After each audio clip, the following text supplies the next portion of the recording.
الرجيم. بسم الله الرحمن الرحيم. الحمد لله رب العالمين، وصلى الله وسلم وبارك على عبده ورسوله الأمين وعلى آله وأصحابه والتابعين. اللهم لا علم لنا إلا ما علمتنا إنك أنت العليم الحكيم. اللهم علمنا ما ينفعنا وانفعنا بما علمتنا وزدنا علما. اللهم إنا نسألك أن تجعل علمنا حجة لنا لا علينا، ونسألك اللهم أن ترزقنا الإخلاص في القول والعمل.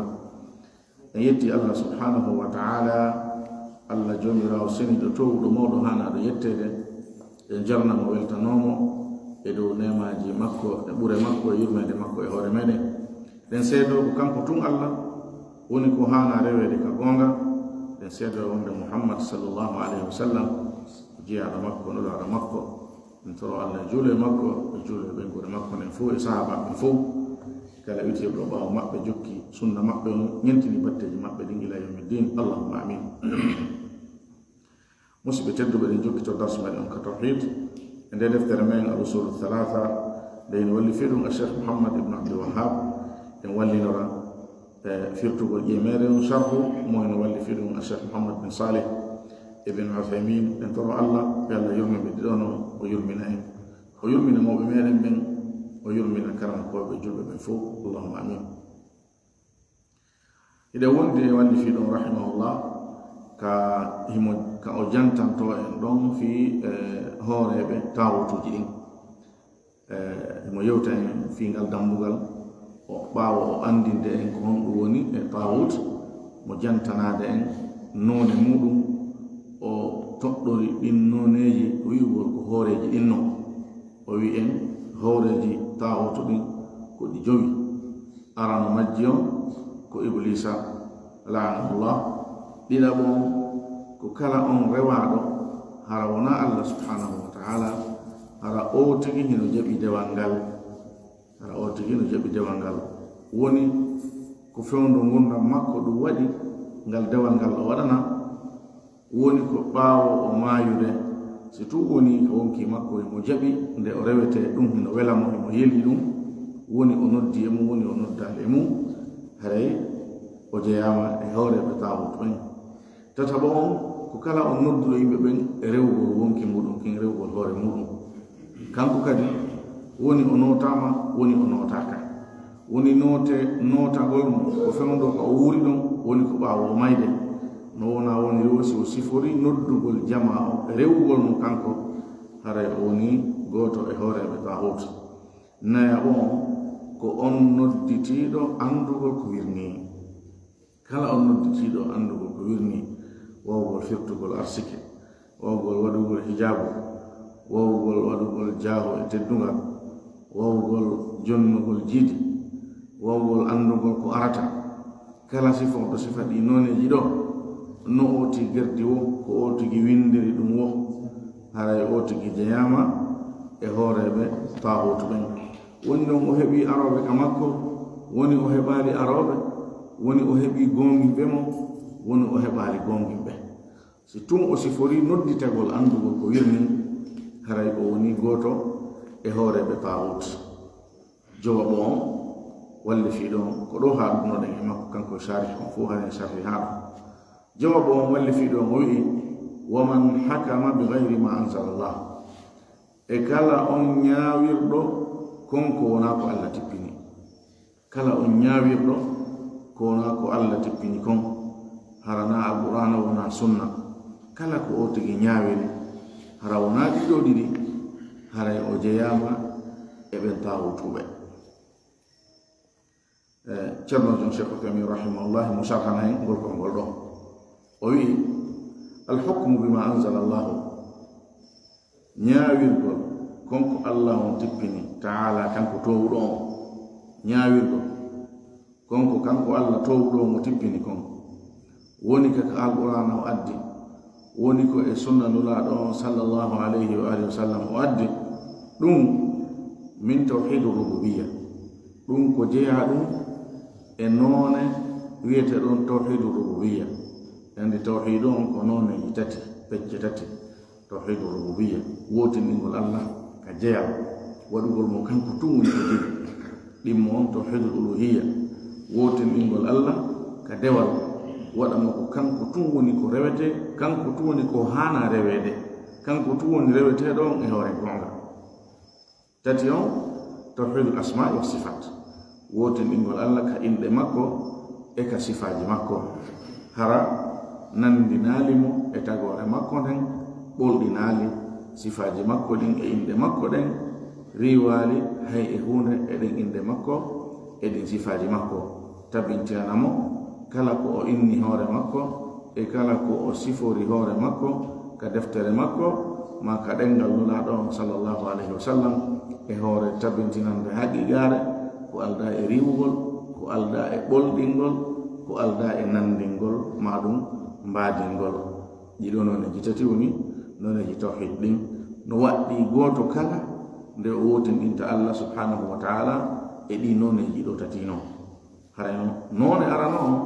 tawhidu rububiyya wotinɗingol Allah ka jeyal, waɗugol mo kanko tun woni ko jeyi kala ko woda kon, haray ñawirgol kanko Allah ko o tippini kon woni ka deftere woni ko addi ɗum,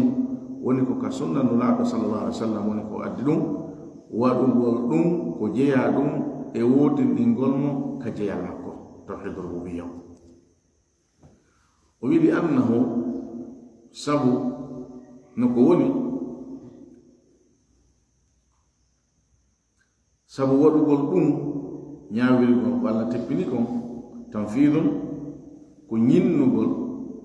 li hukmillahi ñawore Allah nden, yani ñawirgol ñawore Allah nden sharia makko ɗum ko ñinnugol ñawore makko nden non. Alladi on kanko Allah alladi nden hunde tawore huwa muqtada rububiyyatihi, ɗum koko ñaawi ɗum jeyal makko ngal. ñaawirgol ñawore Allah nden ɗum ko jeya ɗum e wotindingol mo ka jeya. O wi fiyon ɗum, o wi sabu waɗugol ɗum ko ñinnugol ñawore Allah nden ñawore tawore koko ñaawi ɗum, yani koko noddi ɗum, koko yowodiri e muɗum rububiyatahu jeyal makko ngal. holli wondema salagol ñawirgol ñawore Allah nden, salagol ñinnugol nden ɗum ko noone e riwugol geɓal e jeyal Allah e ko Allah jeyi. kanko Allah ɗe fottani kanko woni ko tagi kala tagore nden fof, kanko woni ko ne ne'ude fof, kanko woni ko ne arsikude fof. honɗum hayta tawata ko kanko woni ko ñawata fof, ha tawata ko ñawore makko nden hani ñawude fof. idan ñawirgol e ñawore makko nden ɗum ko ñinnugol jeyal makko ngal kanko Allah subhanahu wa ta'ala. nden ñawore makko koko ñaawi ɗum jeyal ngal, yani jeyal ngal no ñaawi ɗum, no landi yo ɗum wonu, no ñinni ɗum. wa kamali mulkihi, timmugol laamu makko ngun kadi ɗum koko ñaawi wonde makko kanko tun hani ñaawde. wa tasarrufihi, timmugol firlitagol makko ngol, yani o wotuɗugol e firlitagol ngol kanko tun waɗa woni wadde kala ko waɗa, kala moƴƴere kaka makko woni ko iwri, kala bone waɗata si wona himo andi himo yaani yo ɗum waɗu. hunde waɗata kawa leydi ɗo si wona taw Allah subhanahu wa ta'ala no andi fimum no newni yo ɗum waɗu, hay si woni shar'an o weltora, kono haray ɗo himo newni yo ɗum waɗu. idan yo ñawore makko nden ñiiɓu ɗum koko landi ɗum jeyal makko ngal, koko landi ɗum timmugol laamu makko mum, ko landi ɗum timmugol firlitagol makko ngol. walihada ko sabu ɗum samma Allahu ta'ala, Allah towɗon inni, yani o wi'i almatbu'ina ɓen jokkaɓe fi gayri ma anzala Allahu, e konko wona ko Allah tippini ta'ala kanko towɗon. ko sabu ɗum o wi'i ɓen arbaban reweteɓe, ɓen wonaɓe jokkede ɗofte noote e ko wona ko Allah noddi kon. Allah no wi'i ɓen ko ɓe reweteɓe, limuttabi'ihim wonande ɓe wonɓe ɓe rewde. fa qala subhanahu, kanko seniɗo tow ɗum o wi'i ittakhadu, ɓe jogitike ahbarahum kamkoɓe maɓɓe ɓen, wa ruhbanahum e ɗuuɗa dewal ɓe maɓɓe ɓen, yani ɗuuɗuɓe maɓɓe dewal ɓen, arbaban reweteɓe. ɓe jogitike ɓe ɗo onone ɗo ɗiɗi, karankoɓe maɓɓe towo alluje ɓen e yimɓe ɗuɗuɓe dewe ɓen e maɓɓe arbaban ɓe waɗi ɓe ɗo reweteɓe min dunillahi ko wona allah wal masiha ibna maryam e masihu o kadi ɓe joyitike mo reweteɗo ko wona allah o ɓiɗɗo maryam wama umiru tawi noon ɓe ɓe yamiraka illa liyabudu si wonande ɓe rewata ilahan reweteɗo wahidan goto ɗum kule ko allah la ilaha illa huwa reweteɗo o alaka goga si wona kanko subhanahu senade wodanimo amma yushrikuna e konko ɓe shirkata fa samma allahu taala allah to ɗon wi'i almatbuina ɓe jokkaɓe arbaban reweteɓe haythu ju'ilu nde tawno ɓe waɗama musharri'ina waɗoɓe sharia ma allahi taala wondude allah to bon sabu ɓe waɗay sharia wondude sharia allah o allah ñaaway ɓe yiltoɓe ñaawa goɗɗum goo e nden hunde nde allah ñaawi ɗum e muɗum ɗum ɓe woni waɗoɓe sharia wondude allah wa samma almuttabi'ina allah wi'i ɓen jukkuɓe ɓe ubbadan rewoɓe haythu innahum nde tawata kamɓe dhallu lahum ɓe netanike ɓe wa ata'uhum ɓe ɗoftike ɓe fi mukhalafati hukmillahi e lundagol ñawore allah men subhanahu wa ta'ala kanko seni ko towu ɗon idan allah o wi'i jokkaɓe ɓen e hewre shar'ingol ko wona sharia allah o wi ɓe reweteɓe o wi jokkuɓe ɓe ɓen e muɗum rewoɓe ɗum holli wondema waɗugol ngol ñawore nden ɗum ko hanaɗo rewede on tun hana yani hani waɗude ɗum ko ñawore makko nden tun hana jokkede si ñawore goɗɗo goo jokkama haray on jokkaɗo e nden ñawore ɗon waɗama reweteɗo ko wona allah on jokkuɗo ɗon woni rewɗo ko wona allah ko ɗum ceerno jon onen e wonande ɗo seede muɗum o wi wa qad qala adiyum ibnu hatim o neɗɗo ɗo adiyu ibnu hatim radiallahu anhu goto e sahabaɓe nulaɗo sallah sallam o wi'anno li rasulillahi nulaɗo allah mo sallllahu alayhi wa sallam ɓay o aya ɗo tippike o mo jantiɗen ɗo joni adi wi nulaɗo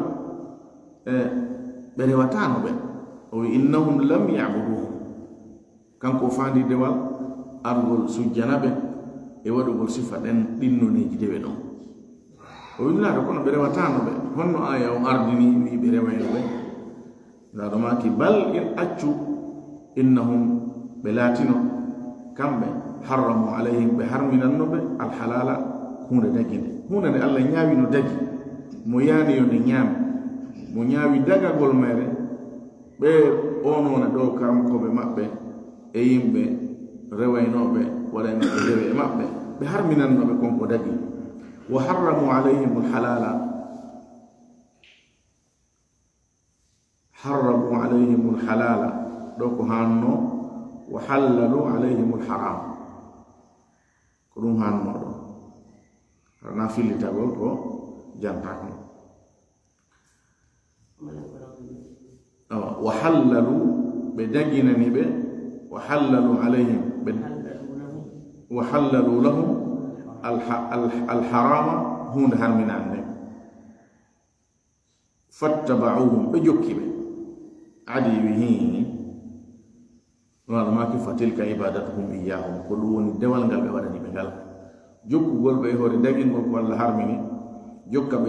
e hoore harmingol ko allah dagini ko ɗum woni jokkugol ɓe e hoore ñawugol ñawore lotoninde ñawore allah nden ɗum ko holli wonde makko a waɗi ottide reweteɗo ko wona allah a woni rewɗo ko wona allah subhanahu wa taala ida fahimta dalika awa si woni noon a faami ɗum ɗo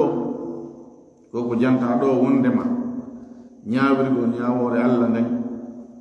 ɗum ko ñinnugol wotinɗingol mo kanko allah ka jeyal jonnutugol mo jeygol tagore nden ñawirgol ko wona ñawore makko nden ɗum ko bonnugol on noone tawhid ɗon jokkugol goɗɗo e hoore ɗum ko waɗugol mo reweteɗo ko wona allah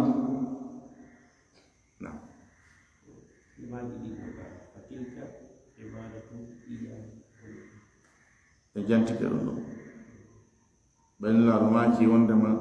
ɓe harminanaɓe ko dagi ɓe daginanaɓe ko harmi nola ɗo maki fattaba'uhum ɓe jokki ɓe fatilka ibadatuhum iyahum ko ɗum woni rewugol ɓe ngol ko ɗum woni dewal ngal ɓe warani ɓe ngal idan si woni ɗo joni a faami ɗum ɗo ceerno jom wi ida fahimta dalika so tawi no woni a faami ɗum ɗo faalam haray andu anna man lam yahkum bima anzala Allah wondema kala on mo ñawirali ko Allah tippini kon wa arada o yiɗi an yakuna tahakuma nde wonata ñaawina gongol ila gayrillahi kaka wonaka Allah wa rasulihi nulaɗo makko on waradat fihi haray joli e oɗo ayatun ayeje bi nafi l imani anhu riwude gomɗinal e makko wa ayatun e ayeje ko kadi bi kufrihi wa dhulmihi wa fisqihi tabintinde keferankaku makko e tooñe makko e fasikaku makko yani ayeje ɗen no ɗuuɗi e sifagol on ñaawirɗo ko wona ko Allah ñaawiri kon nodduɗo e ɗum ɗon ñaawira jaɓuɗo e ɗum ɗon ñaawira suɓiiɗo ɗum ɓeɗo fof ko goto waɗuɗo on eno ñaawuɗo on nodduɗo yo ñaawo e ton on suɓiiɗo yawgol yo ñaawo e ton on noone ko woti jeeya e ɗiɗo o ay jalquran ɗen no ari sifori mo nde wonde mo ala gomɗinal sifori mo nde wonde keefeero sifori mo nde wonde tooñuɗo sifori mo nde wonde fasiqijo yaltuɗo e ɗoftare fa amma bismul awwal amma non noone arano ɗum ko noone ayeje arɗo ɗen riiwi gomɗinal e on ñaawirɗo ko wona ko Allah tippini kon fa mithlu qawlihi taala misal muɗum konngol Allah towɗon ka wi ɗon alam tara ene ayyali ila alladina ɓen yazumuna ɓe no fefindo annahum no kamɓe amanu ɓe gomɗini bima unzila ilayka konko tippina e maɗa wama unzila min qablika e konko tippina ko attima yuriduna hiɓe yiɗa an yatahakamude ɓe ñaawinoto ila taguti ka bewinayɗi ɗin ndare Allah inni ɗo konko ɓe ñaawinoyto ka muɗum bewinayɗi Allah wiɗi taguti وقد أمروا تأنهم قمبي بيمرهم أن يكفرون بيدة به لهم كونكون طاغوت لهم ويريد الشيطان هنويدا أن يضلهم لأمجن تبه ضلالا مجر بعيدا وإتين لهم وإذا قيل لهم سوني بي أنام تعالوا أري إلى ما أنزل الله إكونكم ألا تبني وإلى الرسول كان ينولادهم أري ألا تبنيكم أري كانولادهم tawa ko ton ñaawinoto ɗen mahellando eɗen ton ra'ayta almunafiqina ay nafiqi ɓen yasudduna anka hiɓe heeda sakko e maɗa sududan hattirde e sakka go fa kayfa ida asabatum ko honno wonirta alhaali maɓɓe si woni heɓiɓe musibatu masibo tana bima qaddamat aydihim sabu konko ardini juuɗe maɓɓe yani sabu konko ɓe faggiti thumma refti ja'uka ɓe aranon ka maɗa yahlifuna billahi hara hiɓe wondira Allah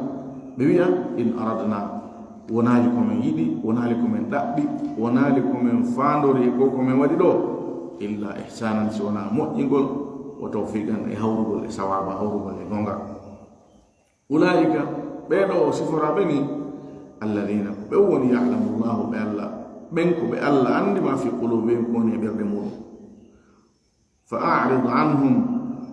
ɗurnoɓe wa'idhum wajoɓe hulɓinaɓe wa qul lahum wolamɓe fi anfusihim kawonkiji maɓɓe qawlan balighan konngol timmugol konngol yottingol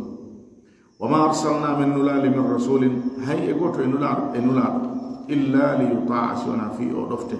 bi idnillahi ɗum kadi koye ɗuma e Allah ɗoftiɗo koye ɗuma e Allah mo ɗoftaji ko Allah woni ɗuminaji walaw annahum sindo nun kamɓe id zalamu anfusahum tuma nde ɓe tooñi honkiji maɓɓe ja'uka ɓe arma yani ɓe ari kamaɗa fastaghfarullaha ɓe insini Allah ɓe tori Allah yafoɓe wastaghfara lahum rasulu nulaɗo on insinaniɓe si ɓe wanno ɗum si ɗum ɗo wonno alhaali maɓɓe lawajadullaha ɓe tawayno Allah tawwaban ko jaɓo tububuye rahiman o yurmeteɗo fala wa rabbika mi wondiri jomi maɗa mi wondiri jeyɗo ma on Muhammad sallallahu alaihi wasallam la yu'minuna ɓe gomɗinta yani ɓe wonata gomɗinɓe hatta yuhakkimuka ha ɓe ñaawine fima shajara bainahum konko wenji hakkundeji maɓɓe yani konko ɓe yeddondire muɗum summa refti la yajidu ɓe heɓata fi anfusihim ka wonkiji maɓɓe harajan ɓittere mimma qadata e ko ñawɗa kon wa yusallimu ɓe jebbilo tasliman hattirde e jebbila kon ko shahid on ni ayaje nde fof majje ko fi ñaawinagol ɗen wolde kono shahid on ko walli fiɗo on faandi kon ko aya sakkitiɗo ɗo allah wi'i o wondiri jeyɗo nula ɗon sallah sallam ɗum kanko allah o wi o wondirimo wondema ɓe ɓe gomɗinta hay e goto e maɓɓe ɓen fof e meɗen na ɓen wonanoɓe fewtede ɗon ɗum neññande hay e goto e tagore ni wonata gomɗin ɗo ha tawata si yani hakkude makko e goɗɗo yeddodiral ñawore nden kaka nulaɗo mo ɗaɓɓitoyta nden fendo nulaɗo wurno ɓawo nulaɗo feƴƴinde kaka saria maɓɓe o ɗaɓɓitoyta nden refti ɗum so woni saria on ñaawi hara o tagi heɓata ɓittere ka wonki mum yani salago jaɓugo ko taw himo weltori hay so koye hoore makko ñaawa ko taw himo jaɓi ɗum himo weltori ɗum himo jebbilani ɗum na wigol mahen nokkugo kadi so tun ko sari allah o ñaawira neɗɗon ko haani ko jaɓu o jebbilana ɗum noon o wi kanko ceerno jom mbawde aya jeɗo fa wasafa allahu taala allah towu ɗon sifori haulai ɓeɗo almuddaina nodditiɓe lil imani gomɗinal wa hum e hooreno kamɓe munafiquna ko ɓe nafiqiɓe bi sifatin o sifori ɓe sifaji al ula sifa aran o annahum ko wondema kamɓe yuriduna hiɓe yiɗi an yakuna tahakuma nde laatoto ñaawina gongol ila tahuti ka tahut wonaka sharia allah kala ka ñaawina hara wonaka sharia allah hara ko e tahut fukkita ɗum noon ka wi'awo yani no ɗum wi'irawo no on nokku ɗon waɗa woni koye nderuhum ko ɗon ñaawete so tunna sharia allah ñaawirte ɗon ko tahutoli ton yaaɗo ka mum wiɗo yahe toon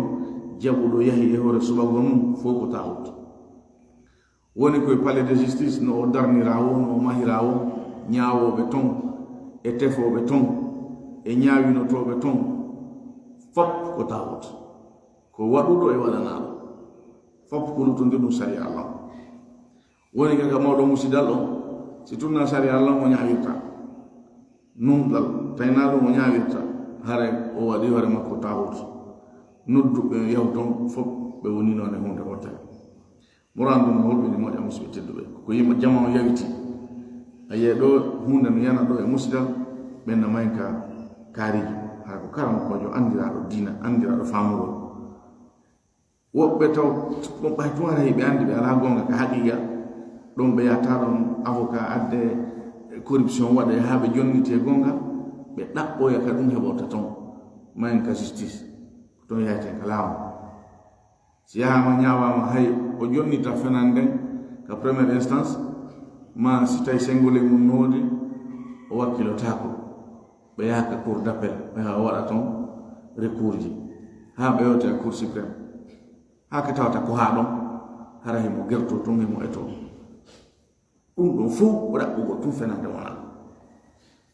idan ceerno jon o wi sifa aran o ko wondema ɓenna fiqiɓe allah siforiɓe yiɗugolɓe suɓagolɓe yo taw ñaawina gongol wonaka sharia allah ko ka lutodiri sharia allah on ɗum noon ko tawut noon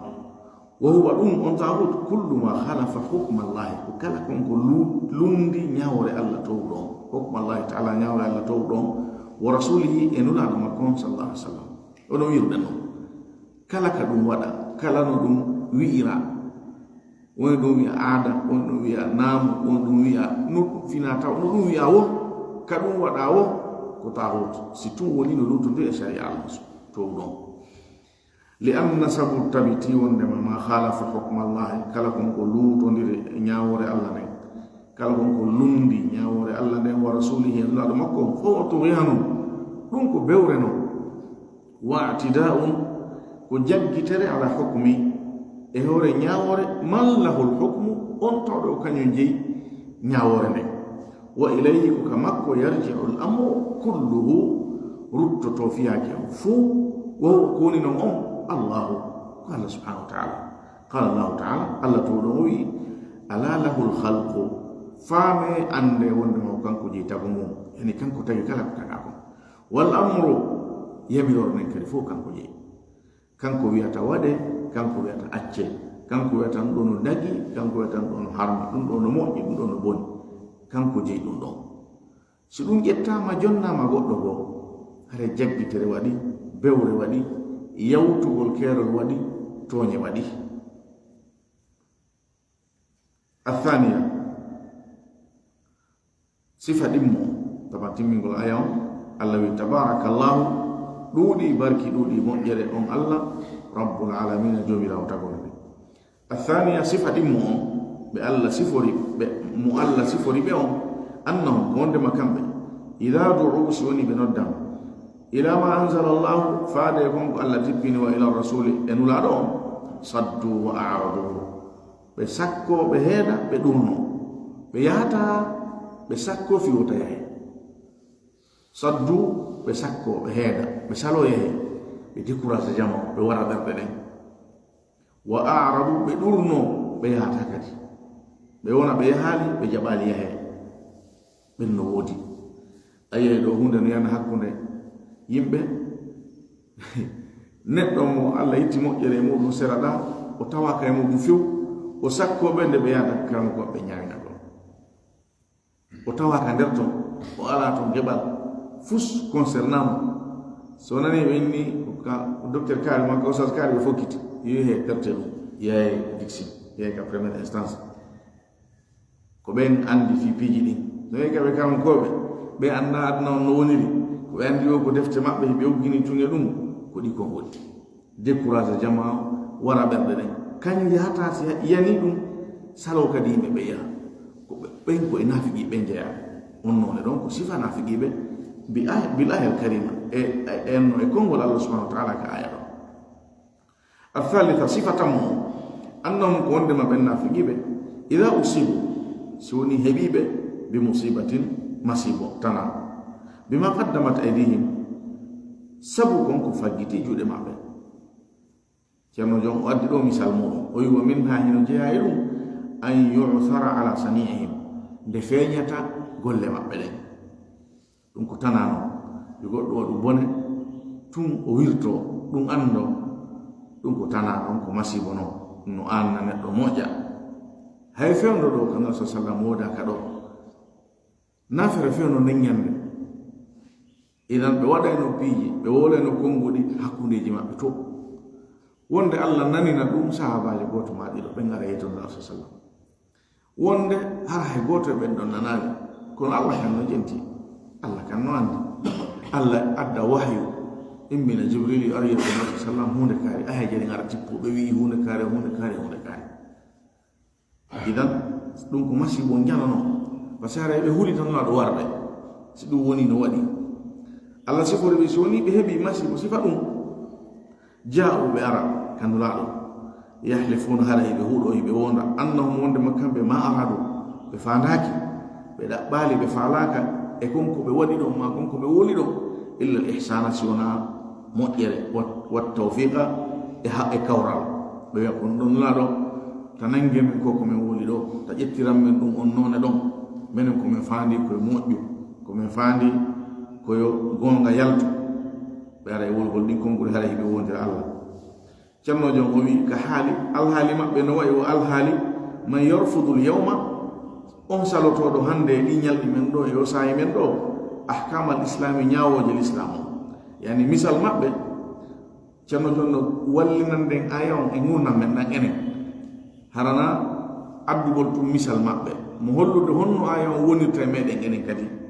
o wi no wayi o hande do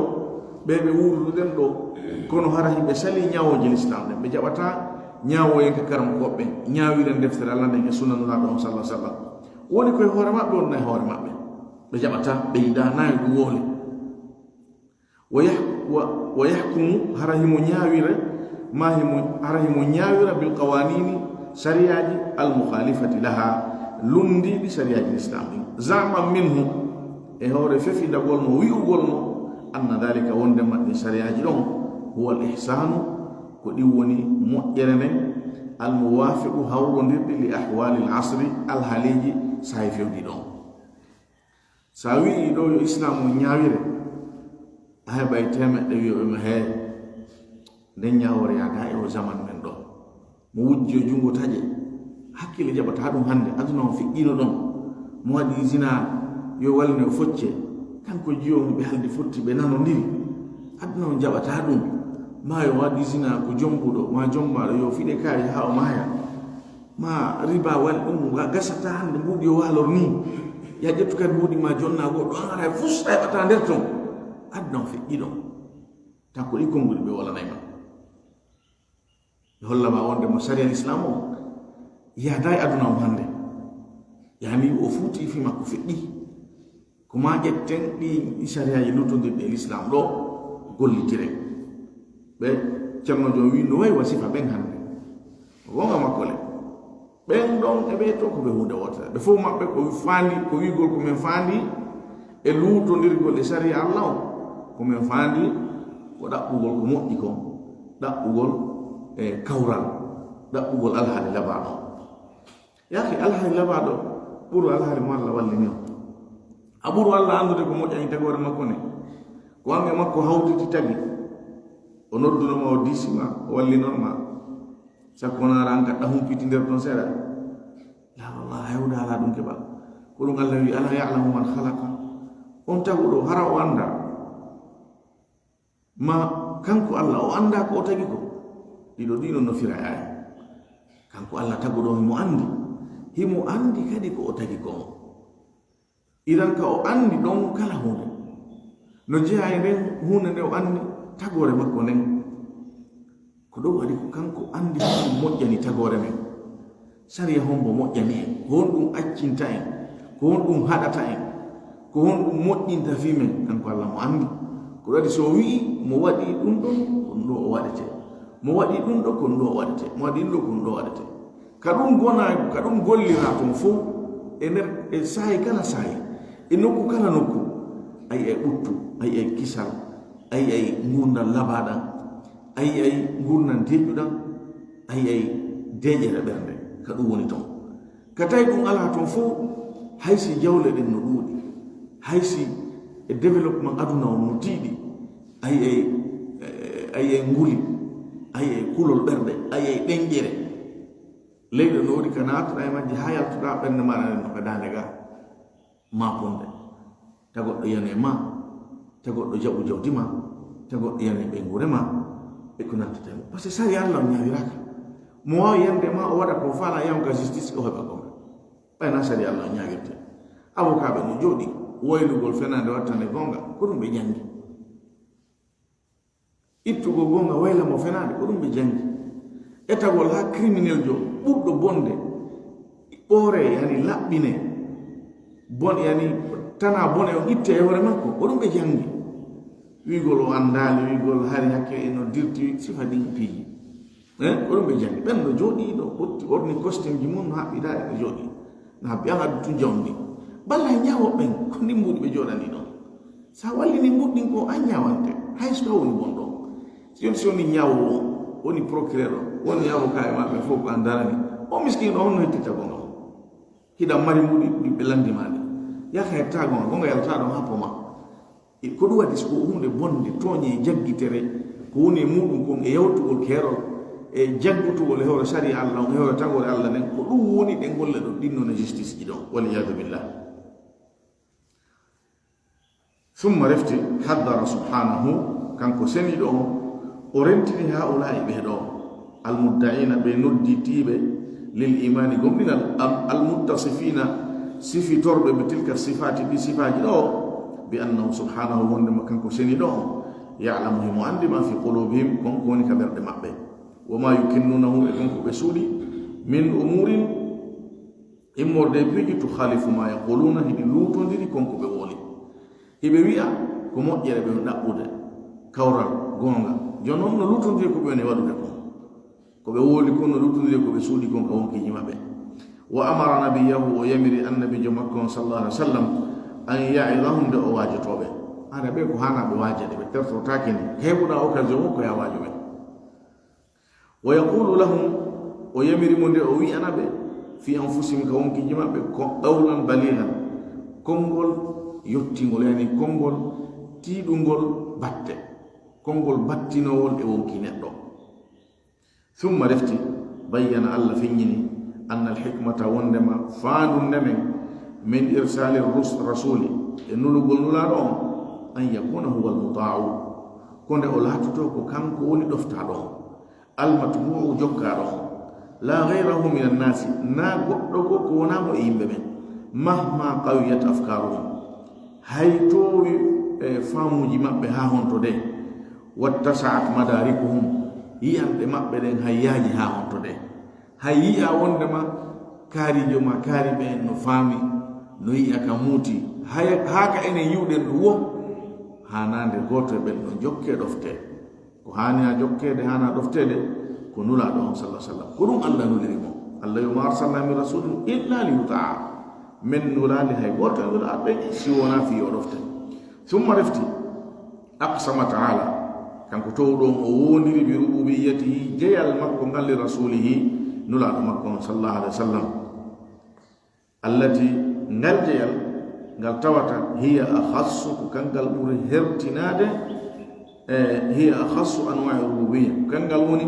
ko ɓuri hertinagol e noneji e jeyal ngal noneji rububiyya on wallati ngal tatadammanu ngal hino mofti al isharata tindingol ila sihhati risalatihi gongol nulal makko ngal kanko nulaɗo sallallahu alaihi wasallam allah wondiri jeyal jeygol mo nulaɗo wi fa wa rabbika mi wondiri on jeyɗoma ɗum ko kanko allah ɗum no mofti teddingol nulaɗo sallallahu alaihi wasallam ɗum no mofti hollugol wonde makko gonga nulal makko ngal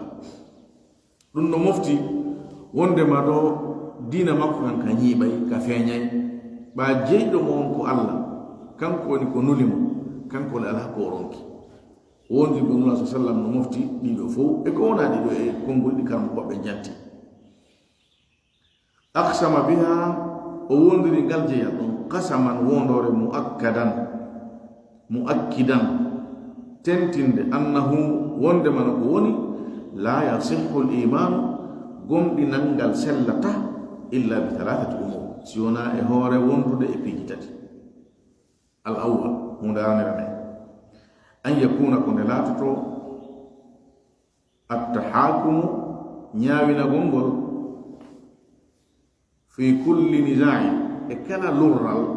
إلى رسول الله صلى الله عليه وسلم كان نادو الله صلى الله عليه وسلم ɗum ɗo ko ma wona e neɗɗo on yo taw ñaawinagol maɗa ngol koka sari allah fendo nulaaɗo kaka maɓɓe